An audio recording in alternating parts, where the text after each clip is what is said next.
हमारी वीडियोस को देखने के बाद लाइक और सब्सक्राइब करना बिल्कुल ना भूलें। दुल्की चाल से चला हौसलों का ये बुलबुला, मंसूबों के अश्मेघ पर उम्मीदों का है फूल खिला। पीएम मोदी हमेशा वक्त से आगे की सोचते हैं। शायद इसलिए अदालती रोक की परवाह किए बगैर उन्होंने नई दिल्ली में नए संसद भवन का भूमि पूजन भी कर दिया और भगवा ललाट पर भविष्य की नई उम्मीदों का तिलक भी कर दिया है।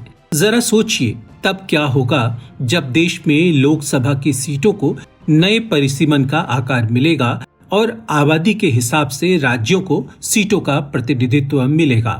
तब बिहार की 40 लोकसभा सीटें नए परिसीमन में 70 का आंकड़ा छू सकती है और मध्य प्रदेश की मौजूदा 29 सीटें बढ़कर 50 का आंकड़ा पार कर सकती है।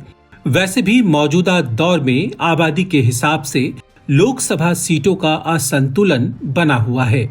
आखिरी बार जब 7वें दशक में सीटों की संख्या तय की गई थी, तब सभी राज्यों को समान प्रतिनिधित्व देने के सिद्धांत के तहत सीटों का आवंटन हुआ था।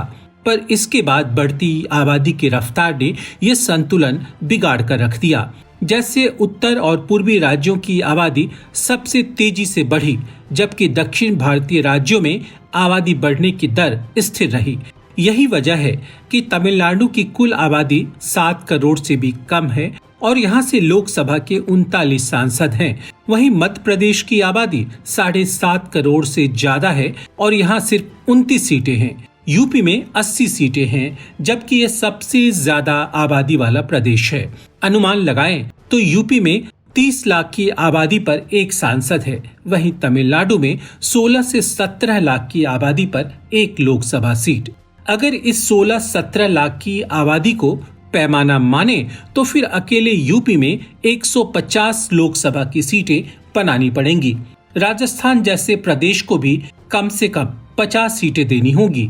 इसका एक तरीका ये भी हो सकता है कि ज्यादा आबादी वाले राज्यों का बंटवारा हो, जैसा बीजेपी यूपी के संदर्भ में सोच रही है। नया संसद भवन जो अक्टूबर 2022 तक बनकर तैयार हो सकता है, उसमें लोकसभा के कुल 880 सदस्यों की बैठने की व्यवस्था होगी, जिसे बढ़ाकर 1224 तक किया जा सकता है। वर्तमान संसद भवन में यह क्षमता मात्र 550 लोकसभा सदस्यों के बैठने की है। मौजूदा राज्यसभा में 250 सांसदों की बैठने की व्यवस्था है। नए संसद भवन में राज्यसभा के 332 लोगों की बैठने की व्यवस्था की गई है। हालांकि संसद में सीटों की संख्या बढ़ाने पर 2026 तक रोक लगी हुई है, पर बहुमत की सरकार जब चाहे इस फैसले को बदल सकती है।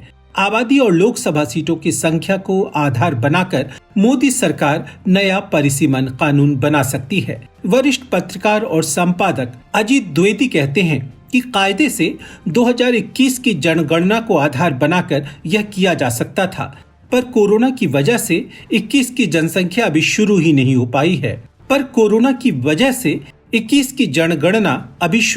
हो पाई है। पर सरकार चाहे तो 1 साल की देरी से ये मुकम्मल कर सकती है, यानी 2024 के चुनाव नए परिसीमन वाले सीटों के आधार पर हो सकते हैं।